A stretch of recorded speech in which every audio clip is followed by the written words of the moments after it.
ఇవాళ మక్తల్ నారాయణపేట కొడంగల్ ఎత్తిపోతల పథకానికి 4,000 కోట్ల రూపాయలతోని 1,30,000 ఎకరాలకు నీళ్ళు ఇచ్చే మన జీవనాధారం ప్రతి ఎకరాకు నీళ్ళు ఇవ్వాలని ఇవాళ పథకం తీసుకొచ్చింది. ఈ పథకాన్ని నేను సూటిగా ఆరోపణ చేస్తున్న డీకే అర్ణమ్మ మీద.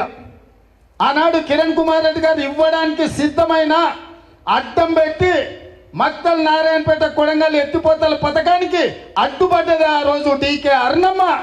ఆ రోజు అడ్డుపడ్డామే ఈ రోజు మనం తెచ్చుకుంటే చూసి ఓర్వలేక ఇవాళ మనల్ని దెబ్బతీయాలని చూస్తున్నారు. ఆమెనే మంత్రిగా ఉండే. ఈ పక్కనే నాది నారాయణపేట మక్తల్, ఇక్కడనే నేను పెరిగినా అన్న సంతోషం. తల్లి నువ్వు ఇక్కడనే పెరిగినావు, మేము కూడా ఒప్పుకుంటాం. మీ అమ్మమ్మలో ఊరు కూడా గీనే మన మండలమే, మద్దూరు మండలం. ఏ ఊరే? ఈ పక్కనే పెదిరిపాట్ల ఆమెకు చుట్టాలు ఉన్నారు. నాకు కూడా తెలుసు అర్ణమ్మ చుట్టాలు. మరి ఎందుకమ్మా మాకు కృష్ణా జలాలు రాకుండా అడ్డుకున్నావు? ఎందుకమ్మా మాకు కృష్ణా వికారాబాద్ రైల్వే లైన్ రాకుండా అడ్డుకున్నావు? ఎందుకమ్మా నువ్వు మంత్రి పదవి దిగిపోయే వరకు మా మద్దూరు కోస్కి డబుల్ రోడ్ ఇవ్వలేదు? ఎందుకమ్మా దామరకిద్ద నుంచి మా మద్దూరుకు డబుల్ రోడ్ వేయలేదు? ఎందుకమ్మా మా మైపినగర్ నుంచి చించోలి వరకు రోడ్డు గుంతలు పడి 3 గంటలు పట్టేది కోస్కి రానికి? ఎందుకు వేపియలేదు తల్లి? ఎందుకు మాకు మన్నెగూడ నుంచి గుల్బర్గా వరకు మా రోడ్లు ఎందుకు బాగు చేయించలేదు? మా గ్రామాలలో స్కూల్ ఎందుకు కట్టియలే? మా పాలిటెక్నిక్ కాలేజ్ మేము తెచ్చుకుంటే చాలా రోజులు దాన్ని కట్టకుంటే ఎందుకు అడ్డం పడ్డవు తల్లి? మా దౌలతాబాద్కు మా బొమ్మరాజ్పేటకి ఇవాళకి జూనియర్ కాలేజీలో మొన్న నేను వచ్చి తెచ్చుకున్న వరకు ఎందుకు ఇవ్వలే తల్లి? కోస్గిలో మా మహిళా డిగ్రీ కాలేజీను ఎందుకు ఇవ్వలే? ఇవన్నీ ఇవ్వకపోయినా ఆమె నేనేదో కక్ష కట్టినా అర్ణమ్మ గారిని నేనేదో అవమానిస్తున్నాను అంటారు. అమ్మ తల్లి, నేను ఈ రాష్ట్రానికి ముఖ్యమంత్రిని. ఈ మహబూబ్నగర్ జిల్లాలో నాకు శత్రువులు ఎవరు లేరు, నాకు ప్రత్యర్థులు కూడా ఎవరు లేరు. శత్రువుతో చేరి శత్రువు చేతులు నువ్వు కత్తి దాకని మాత్రమే చెప్తున్నా. శత్రువు ఆ కత్తి తీసుకొని పాలమూరు కడుపులో పొడవాలనుకుంటే శత్రువు చేతుల్లో నువ్వు చురకత్తి పోయి మా కడుపులో ఎందుకు ఓడిస్తున్నావు తల్లి అని చెప్పిన నేను. ఇవాళ 10 ఏళ్ల నుంచి మీ నరేంద్ర మోడీ ప్రధానమంత్రిగా ఉన్నాడు. భారతీయ జనతా పార్టీ ఉపాధ్యక్షురాలుగా, జాతీయ ఉపాధ్యక్షురాలుగా నువ్వు ఉన్నావు. ఎందుకు మా పాలమూరు రంగారెడ్డి ఎత్తిపోతల పథకానికి జాతీయ హోదా తీసుకురాలేదని నేను అడిగిన. ఎందుకు మా కృష్ణా వికారాబాద్ రైల్వే లైన్ పూర్తి చేయలేదని అడిగిన. ఎందుకు Mahabubnagar Raichur road national highway అయితే పనులు పూర్తి కాలేదని అడిగిన.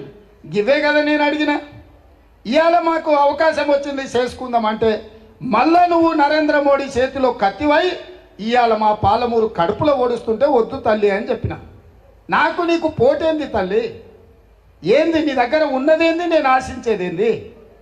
ఈ రాష్ట్ర ప్రజలు నన్ను ఆశీర్వదించి రాష్ట్రానికి ముఖ్యమంత్రి చేసిండ్రు. ఈ జిల్లా ప్రజలు 14 సీట్ల 12 సీట్లు గెలిపించి 100% పాలమూరు బిడ్డను నాకు అండగా నిలబడి, పాలమూరంతా నీ వెనకాల ఉన్నాం. నువ్వు కొట్లాడు, మేము నిలబడి నిన్ను ముందుకు నడిపిస్తామని పాలమూరంతా నా ఎంబడి నిలబడ్డది. నాకు నీ మీద ఎందుకు అసూయ ఉంటుంది? నీ మీద ఎందుకు కోపం ఉంటుంది? మీ మీద ఎందుకు ద్వేషం ఉంటుంది?